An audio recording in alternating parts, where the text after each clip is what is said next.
कई बार भगवान हमारे रिश्ते खुद तोड़ देता है ताकि कोई हमारी जिंदगी खराब ना कर सके। दुनिया में सबसे खुश वही लोग हैं जो ये जान चुके हैं कि दूसरों से किसी भी तरह की उम्मीद करना बेकार है। जिंदगी में थोड़ा दुख भी जरूरी है।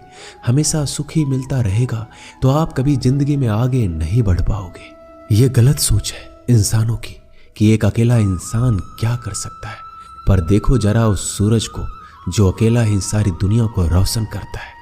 भाग्यशाली वो नहीं होते जिन्हें सब कुछ अच्छा मिलता है, बल्कि भाग्यशाली वो होते हैं जिन्हें कुछ भी मिलता है उसे वो अच्छा बना लेते हैं। गीता में लिखा है, जब इंसान की जरूरत बदल जाती है तब उसके बात करने का तरीका भी बदल जाता है।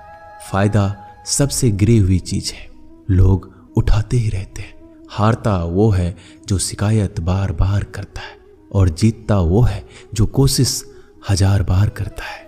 जिस इंसान को हम बेहद प्यार करते हैं वही इंसान हमारा सबसे ज्यादा फायदा उठाता है, क्योंकि वो इंसान जानता है कि हमारी कमजोरी क्या है।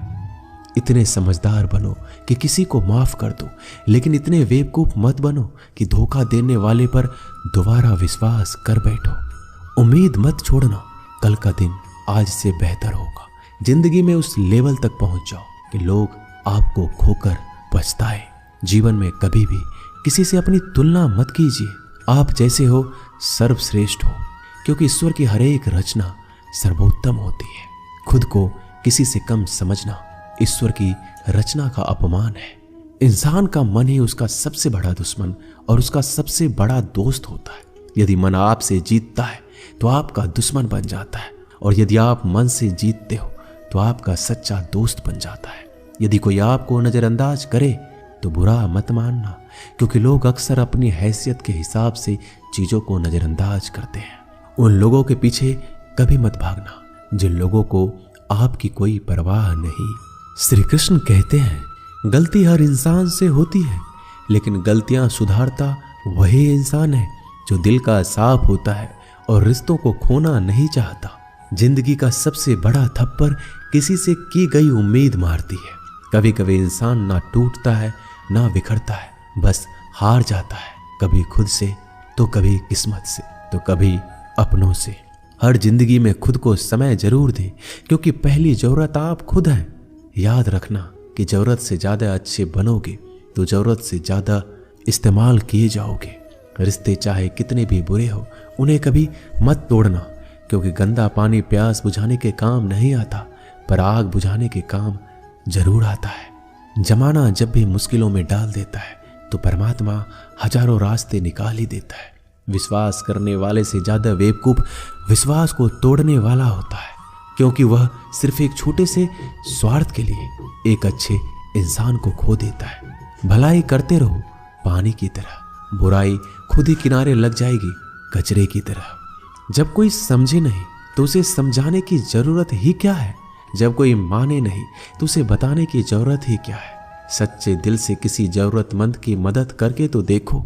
अगर दिल को सुकून ना मिले तो कहना, जिसे जाना है उसे जाने दो। अगर वो आज रुक भी गया तो कल चला जाएगा। इंसान को इंसान से दूर कर देने वाली सबसे पहली चीज जुबान है और दूसरी चीज पैसा है। जिन्हें सपना देखना अच्छा लगता है उनकी रात छोटी पड़ जाती है, और जिन्हें सपने पूरा करना अच्छा लगता है उनके दिन छोटे पड़ जाते हैं। किसी की आदत देखनी है तो उसे इज्जत, और किसी की अगर फितरत देखनी है तो उसे आजादी दो। हर इंसान में कोई ना कोई प्रतिभा जरूर होती है, पर लोग अक्सर इसे दूसरे जैसा बनने में नष्ट कर देते हैं। महंगे इतने भी मत बनो कि लोग तुम्हें बुला ना सके, और सस्ते इतने भी मत बनो कि लोग तुम्हें नचाते ही रहे। खामोशियां कभी बेजुबान नहीं होती। कुछ दर्द ऐसे होते हैं जो आवाज तक छीन लेते हैं।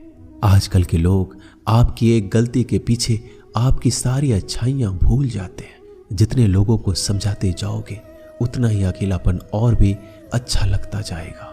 खत्म हो जाएंगे वो भी रिश्ते जिनसे मिलकर लगता है कि ये उम्र भर साथ देंगे। श्री कृष्ण कहते हैं, अहंकार किसी भी चीज का हो सर्वनाश करके ही छोड़ता है। खाली वक्त में तो हर कोई बात कर लेता है। प्यार तो तब होता है जब कोई आपसे बात करने के लिए आपका अपना सारा वक्त खाली कर दे। सब कुछ ठीक करने का इंतजार करोगे तो बैठे ही रह जाओगे। आप हिम्मत करो, खुद उठो, अपनी जिंदगी में सब कुछ ठीक कर दो।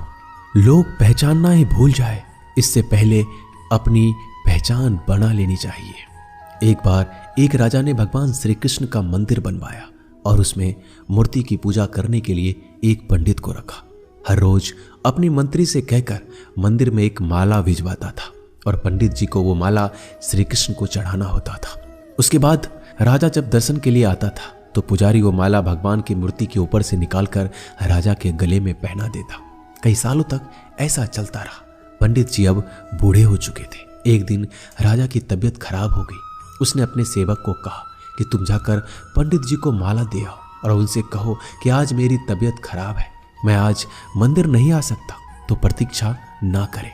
फिर राजा का सेवक वो माला लेकर पुजारी के पास गया और पूरी बात बता दी। पुजारी जी ने वो माला मूर्ति को चढ़ाई और सोचने लगे, इतने सालों से ये परंपरा चली आ रही है, लेकिन मैंने कभी भगवान का माला उतार कर खुद नहीं पहनी। शायद आज भगवान की यही इच्छा है कि ये माला मैं पहनूं, इसलिए भगवान ने आज राजा को नहीं भेजा।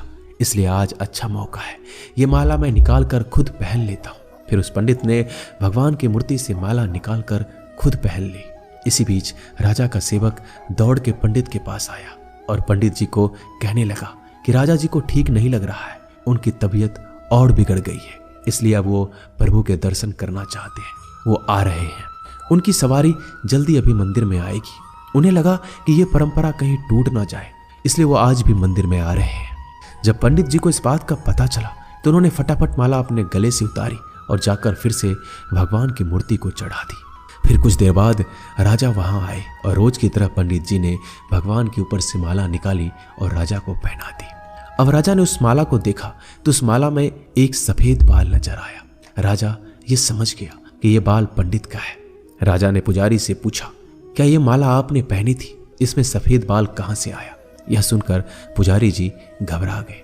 उन्हें लगा अगर मैं सत्य बता दूं तो राजा मुझे दंड देंगे, इसलिए वह पुजारी ने कहा, यह बाल तो श्री कृष्ण का है। राजा को सुनकर बहुत ही गुस्सा आया। उसने कहा, तुम झूठ बोल रहे हो, भगवान के बाल सफेद कब से होने लगे? राजा ने कहा, मैं फिर कल आऊंगा और श्रृंगार के समय देखूंगा कि उनके बाल सफेद हैं या काले। अगर बाल काले निकले और सफेद नहीं निकले तो आपको कल ही मृत्यु दंड दिया जाएगा, क्योंकि आपने मुझसे झूठ बोला है। राजा ये कहकर वहां से चला गया। इधर पुजारी भगवान के चरणों में गिरकर रोने लगे कि हे प्रभु, मुझे माफ कर दीजिए, मैं लोभ में आ गया था, मुझे लगा मुझे ये माला पहन लेनी चाहिए, मुझे बचा लीजिए, नहीं तो कल राजा मुझे मार देगा। वो पुजारी पूरी रात भगवान के चरणों में गिरकर रोने लगा, विनती करने लगा कि प्रभु मुझे बचा लीजिए। अगली सुबह राजा मंदिर पहुंचा। राजा ने भगवान की मूर्ति के ऊपर से मुकुट निकाला और उनके बाल देखे। राजा चौंक गया क्योंकि भगवान की मूर्ति के ऊपर सफेद बाल थे। राजा ने सोचा ये पुजारी की कोई चाल है, इसने मौत की सजा से बचने के लिए भगवान के बाल सफेद कर दिए हैं। राजा यह बाल असली या नकली इसकी जांच करने के लिए बाल तोड़ने लगा। जैसे राजा ने कुछ बाल तोड़े तो मूर्ति में से खून की धारा बहने लगी। राजा भगवान के चरणों में गिर गए और क्षमा मांगने लगे और रोने लगे, कहा मुझे माफ कर दीजिए। तभी मूर्ति से एक आवाज आई, राजा तूने सिर्फ मुझे मूर्ति माना, इसलिए मैं तुम्हारे लिए सिर्फ एक मूर्ति हूं। लेकिन पुजारी ने मूर्ति में साक्षात भगवान देखा, इसलिए मुझे मेरे भक्त की रक्षा करने के लिए मेरे बाल सफेद करने पड़े और खून की धारा बहानी पड़ी, ताकि मैं समझा पाऊं कि जहां भाव है वहां भगवान है।